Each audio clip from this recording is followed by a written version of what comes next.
This clip has been going crazy on Twitter. Let's just watch it. In terms of recap, and you can follow Connor Letourneau on Twitter, who provides tremendous content. You can follow Connor on Twitter at @con_Cron. By the way, Connor, you and I talked about this. I can't remember if it was on the show or off the air, about how ridiculous it is that so many people get their information or are entertained by podcasts, by shows that feature people who have no connections, who have no background in the NBA. They're just like fans, but for some reason people love them. Okay.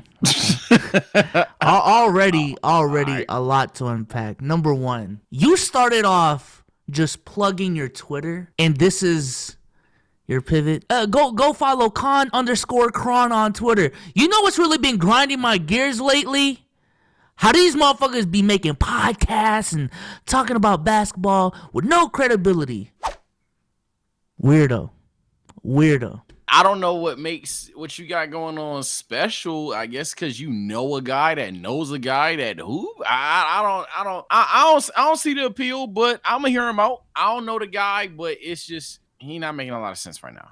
I don't have a problem with that if those hosts. And look, I'm good friends with Bram Hillsman, who's the host of Warriors Huddle. He's a very close friend of mine. He would tell you he's just a fan of the team. He's not.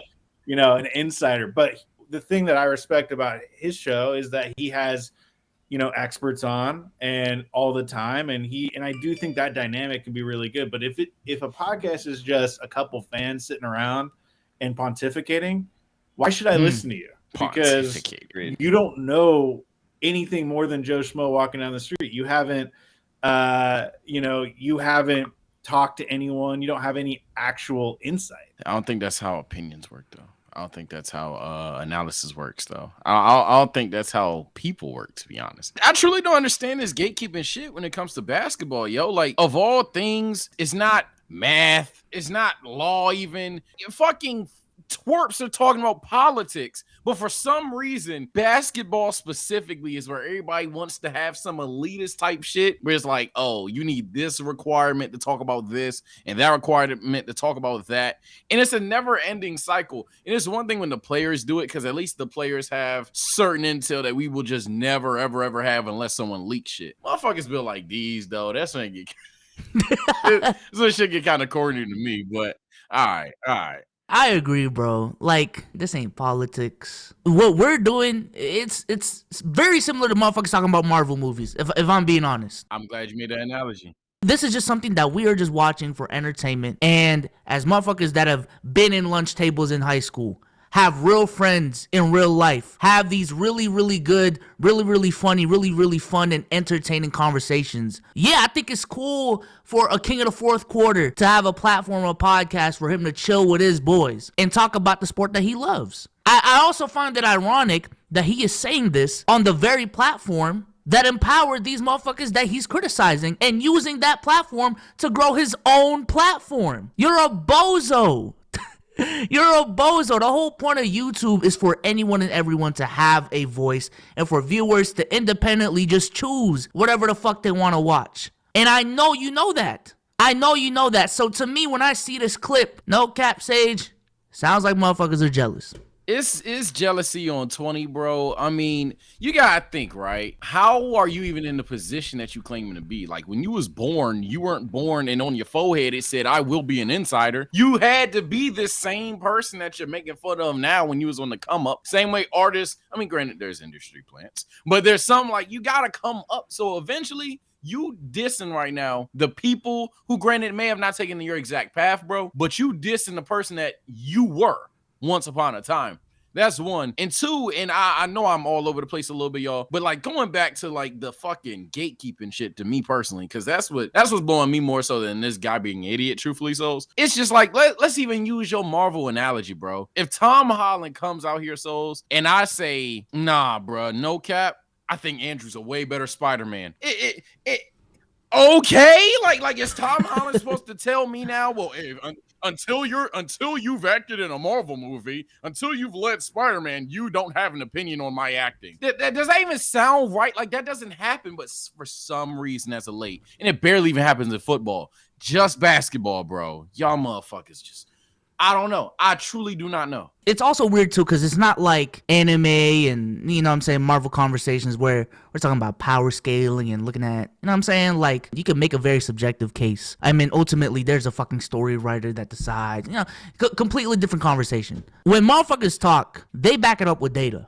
When I hear Swipe on Twitter talk, he backs up everything that he says with data. When I hear Low talk, he backs up everything with data and explanations and game footage. We've gotten to a point where motherfuckers aren't just talking. If you've ever watched a Thinking Basketball video, highly thought out, well explained, well researched stuff. But for some reason, because they don't have a media pass, because they're independent, they don't have a journalism degree, that shit is not valid anymore. You just have the same knowledge as Joe Schmo. That's very flawed logic. But let's hear what else they have to say, because I don't want to rap too much. And there's some networks out there like, I don't know, one called Blue Wire. And the problem is networks like that tarnish the image of all the other shows. And these teams take note of that. And it affects our damn access and credibility. So anyways, it blows my mind. Ironic. That could be a whole other topic. Let's go back to Draymond Green. What was Scott Ostler's take, and what's your take from that documentary? Because my take quickly was, Draymond Green, 1 minute you're watching this documentary and you're going, wow, cool ride. Like they went to Japan. You're seeing some behind the scenes stuff of what went on with that trip. And then comes like the whole fight topic. And the one thing that was interesting to me that I took from Draymond's side was that he does not consume media really at all. Like he doesn't go to this is very fucking interesting. This is very fucking interesting. Hey, no. Motherfuckers talk about insider access, Sage. Motherfucker, hey, that was so fucking random. You just spent a minute dissing motherfuckers, then so fucking random. So random. But then two, your take isn't based off of you being an insider. Your take isn't off of the insights that you have. It's you watched a fucking documentary and it's talking about, I don't know, what I took out of that was that Draymond doesn't. Are you being for BFFR, bruh? Be fucking for real. This is insane. The fact he had like one of the most casual opinions on it is kind of crazy, right? Like you can't have the I got media badge Hall of Fame trip going on, and then you say something that any motherfucker on Twitter, the Joe Schmo would have said. But that's one. Two, it's ironic that he brought up teams and media, or whatever the fuck he said earlier. I ain't gonna lie, I was half listening. But it's ironic he brought that up because truth be told, bro, they don't give a fuck about y'all. Again, as I said earlier, the same way players are trying to gatekeep people, they're gatekeeping y'all too. So like y'all motherfuckers ain't even top dog for real. Like yeah. I guess you could talk about, oh, you're closer to being in than a Joe Schmo or a YouTuber or whatever. But at the end of the day, Kevin Durant sees you as a peon. Kyrie Irving thinks you're a clown, a pawn or whatever. Like you're cooked too, bro. Like Stephen A. Smith apparently can't even talk about basketball. That man makes millions to do it, and there's players out there that say he ain't even qualified, bro. But y'all, because you got like backstage passes and pictures with, man, fuck out of here, bro. It's nah. The whole gatekeeping conversation is definitely weird. Depending on who you talk to, only top 10 players of all time can fucking talk, apparently. People think that their conversations are only valid when they're the floor of the conversation, and anyone below them is like, nah, you're not professional. I'm sorry, bro. This is 2022. Social media is the way that it is. You are using it right now to have a platform. Very ironic, very tone deaf take for you to have. Social media, he doesn't see any of the noise that's directed toward him. So he might not have any perspective on the impact of that video in terms of general society and their reaction to it, which I kind of respect, because for your mental health, that's a good thing. But it also showed some naivety in terms of like his lack of perspective on how it impacted his team, the fans. What was your reaction to that documentary? And your colleague Scott also wrote a whole column on it. Your take, please. Yeah, I'm glad I was off yesterday, and I'm glad Scott jumped on that because it was something that really needed to be written about, in my opinion. I completely agree with pretty much everything Scott wrote in that column, and if you haven't read it, oh my god, Yeah, it's just like Skip Bayless talking. I'm sorry. I know the souls you get cooked, but I just don't see. It's literally like Legend of Winnings talking. Like B Souls is talking. It's the same shit. So like, and I'm not calling my brothers casuals. I'm just saying this is not new. If anybody watches that documentary, they're saying exactly what y'all are saying. Y'all just have a microphone and a camera. That's why I hate when YouTubers pull that elite shit on fucking their subscribers, and I don't even use the word fans like that. But like when people do that to their followers, bro, you just got a camera on. Like that's it.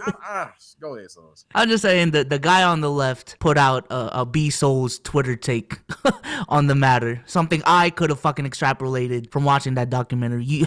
I'm sorry, I don't need a media pass to say what he said. And then dude on the right read an article for someone and just said, yeah, I just agreed with everything he said. Again, something me, you, the person watching this video, and Sage can do. So is this the knowledge gap that they're talking about? I ain't gonna lie, y'all job easy.